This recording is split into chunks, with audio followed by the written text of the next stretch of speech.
What's going on, everybody? This is Dean with East Coast Overland Adventures, and I just picked up this 2006 Jeep Wrangler Unlimited, and I thought it'd be a really good time to share my 5 tips for buying a used four-wheel drive vehicle. So first on that list is going to be do your homework.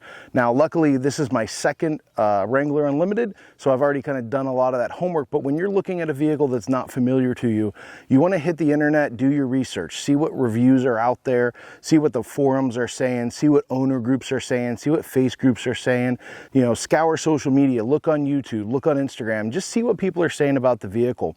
But you don't want it just to be superficial. You want to look at things like what recalls are out there. You know, if you're looking at a particular vehicle, run the VIN number, see what recalls have been done on it.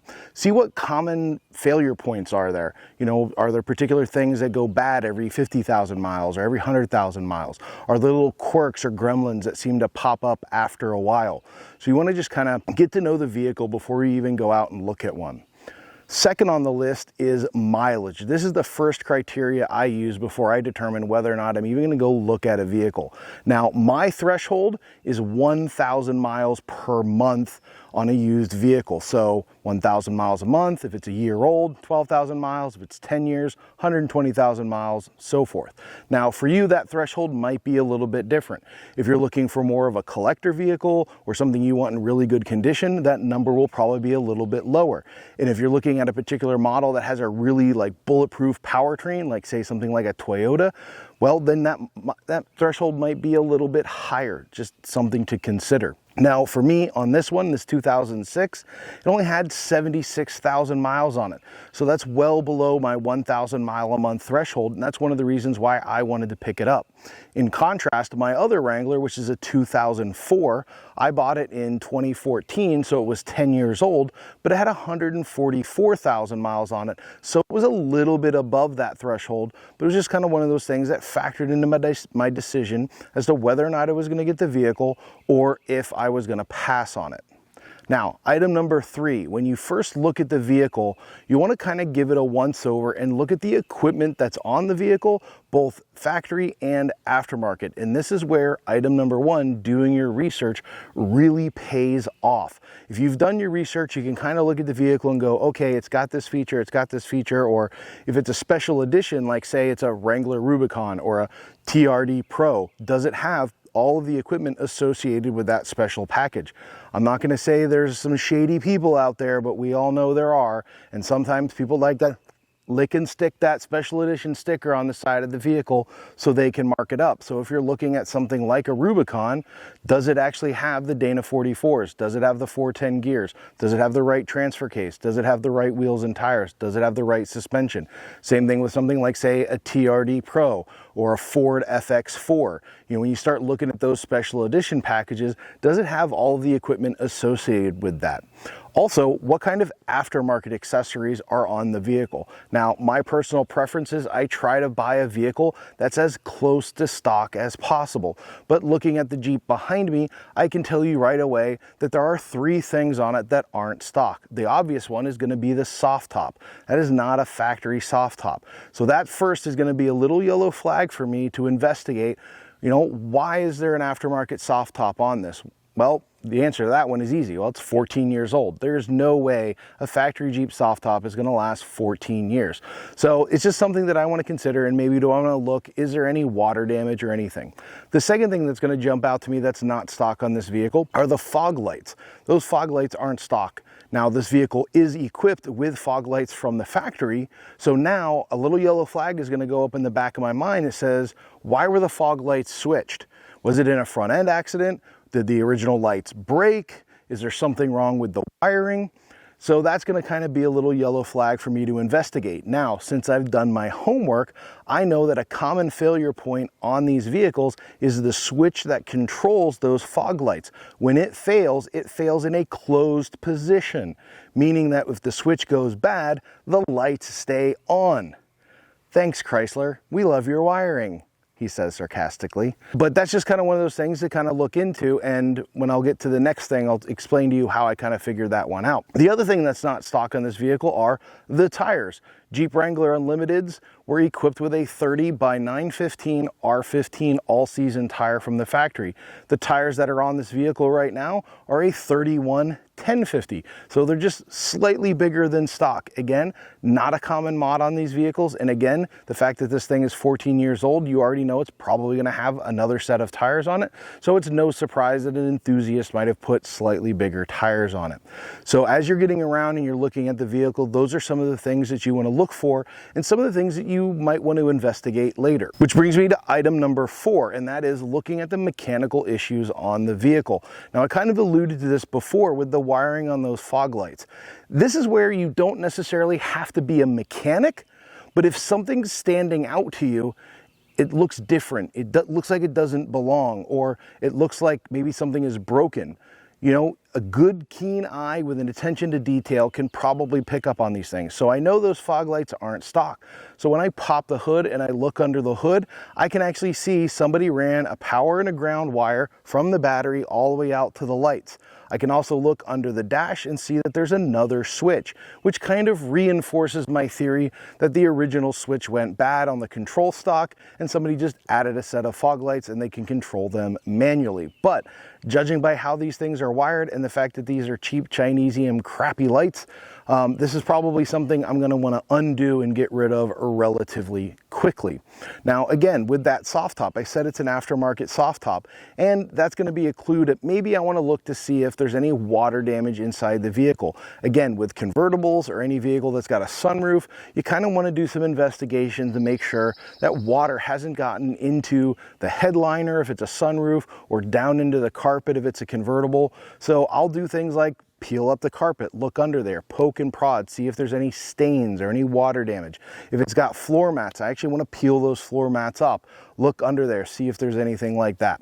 Same thing with the tires. The fact that this thing has larger tires really isn't that big of a deal, but it wasn't designed for tires this big. So one of the things that I want to look for is to make sure that those larger tires haven't done any damage to the vehicle, or that the vehicle hasn't done any damage to those tires.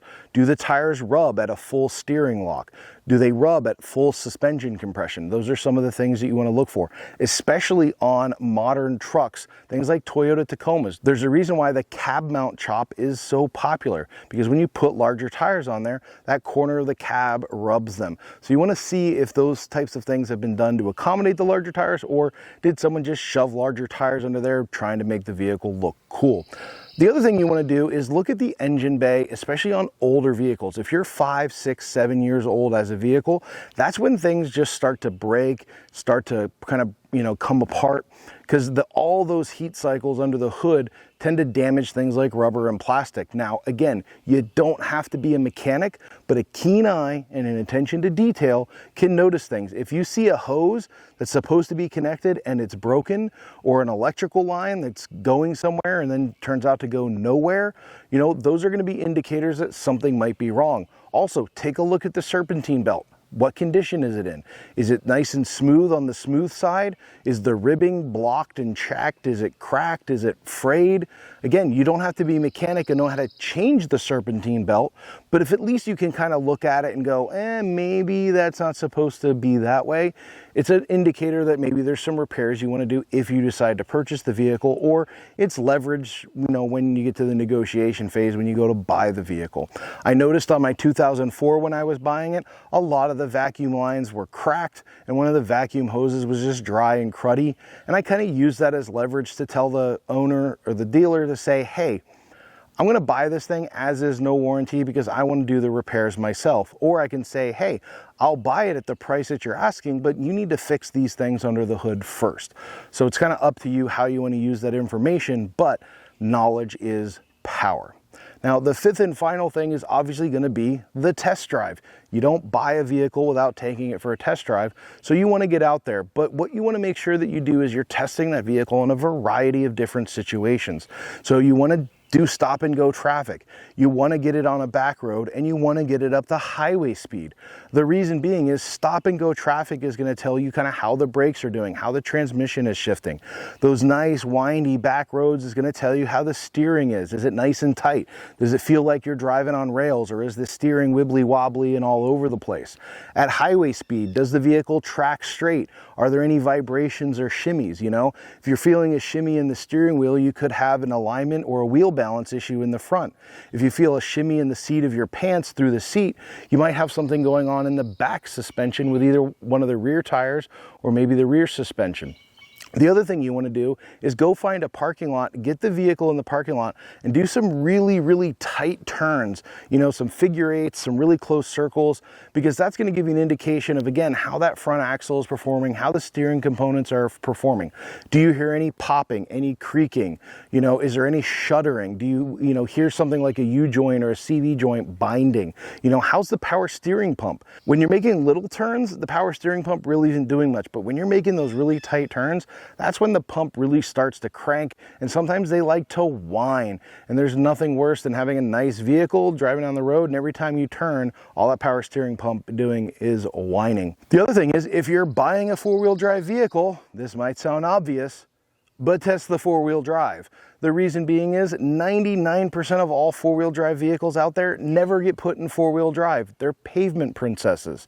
They're pavement pounders. They spend all of their time on the road. They never go off-road. We off-road enthusiasts are a very small minority in the market.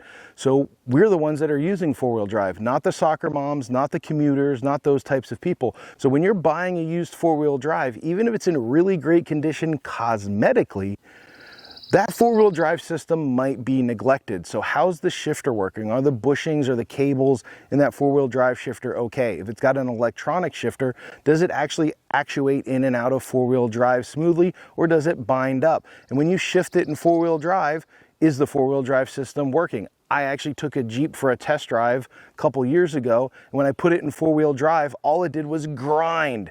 And it was kind of like, yeah, no thanks, I'm gonna pass on this vehicle, which was kind of the smart move. So again, when you take it for a test drive, you really wanna make sure you're test driving in a variety of different conditions, because each of those conditions is gonna tell you a little bit something about the vehicle. So again, just to recap, the first thing you want to do is do your homework. The second thing you want to do is look at the mileage and determine what your threshold for a used vehicle is going to be when it comes to miles.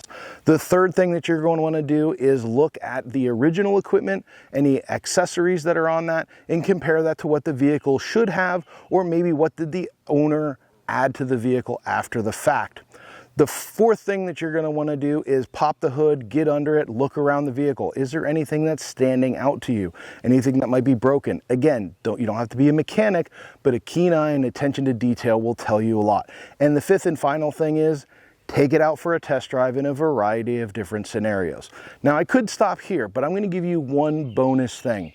If you were to make that decision to buy the vehicle, the first thing that I recommend you do is take it somewhere and get every fluid changed. You just want to kind of hit that reset button.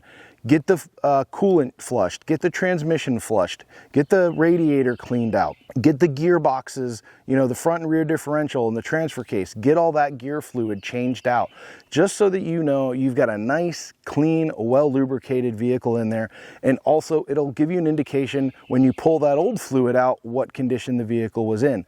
So just kind of one of those little bonus things for you. So if you've made it this far and you've enjoyed this video and maybe learned something, please hit that like button. And if you're not already subscribed and you want to hear more about what's going on with this vehicle and my take on four-wheel drives, off-roading, and overlanding, make sure to hit that subscribe button. Thank you. I've been Dean, and this has been East Coast Overland Adventures.